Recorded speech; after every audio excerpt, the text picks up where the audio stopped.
Hi నమస్తే. మన అమ్మమ్మల కాలం నాటి రెసిపీ చేసుకుందాం ఈరోజు. దీనిని తెలంగాణలో కొన్ని డిస్ట్రిక్ట్స్ వాళ్ళైతే పోన్పిండి అని అంటారు, రాయలసీమ సైడ్ అయితే నిప్పట్టు అంటారు.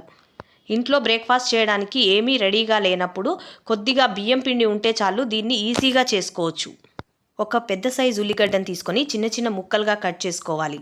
స్టవ్ పైన బాండీ పెట్టి నూనె వేసుకొని ఈ ముక్కలను దాంట్లో వేసి కొద్దిగా ఫ్రై చేసుకోవాలి. తర్వాత ఒక చిన్న కప్పు బియ్యం పిండిని తీసుకొని దాంట్లో ఉప్పు, కారము, ధనియాల పొడి వేసుకొని కొద్దిగా అల్లం వెల్లుల్లి పేస్ట్ ఉంటే యాడ్ చేసుకోండి.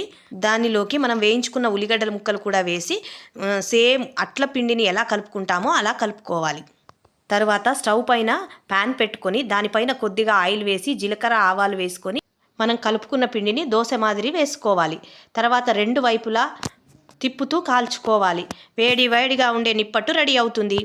Please subscribe. బాయ్.